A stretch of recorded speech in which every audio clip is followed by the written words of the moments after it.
গজলডোবা যাওয়ার পথে তিস্তা ক্যানেলে দাতাল হাতি। বুধবার হাতি দেখতে ভিড় উপচে পড়ল জলপাইগুড়ি বৈকুণ্ঠপুর জঙ্গল লাগোয়া তিস্তা ক্যানেলের পাশের রাস্তায়। এদিন দুপুরে বৈকুণ্ঠপুর জঙ্গল থেকে একটি হাতি ক্যানেলে চলে এসেছিল। স্থানীয়দের দাবি, আশেপাশে হাতির দল রয়েছে। এদিন হঠাৎ করে হাতি দেখে পথ চলতি ও পর্যটকেরা দাঁড়িয়ে পড়েন। কৌতূহলী পথচারীরা মোবাইলে সেই দৃশ্য ক্যামেরাবন্দি করতেও কিন্তু ব্যস্ত হয়ে পড়েছেন।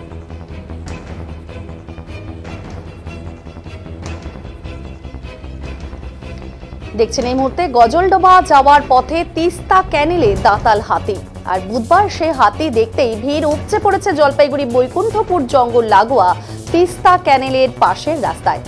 এদিন দুপুরে বৈকুণ্ঠপুর জঙ্গল থেকে একটি হাতি ক্যানেলে চলে এসেছিল। স্থানীয়দের দাবি, আশেপাশে হাতির দল রয়েছে। এদিন হঠাৎ করে হাতি দেখে পথ চলতি ও পর্যটকেরা কিন্তু দাঁড়িয়ে পড়েছেন। আর কৌতূহলী পথচারীরা মোবাইলে সেই দৃশ্য ক্যামেরাবন্দি করতেই ব্যস্ত হয়ে পড়েছেন।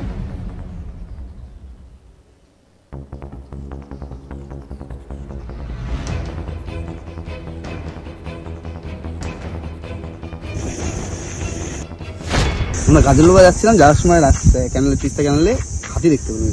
ভালো লাগলো, অনেকদিন পরে হাতির চেহারা দেখলাম।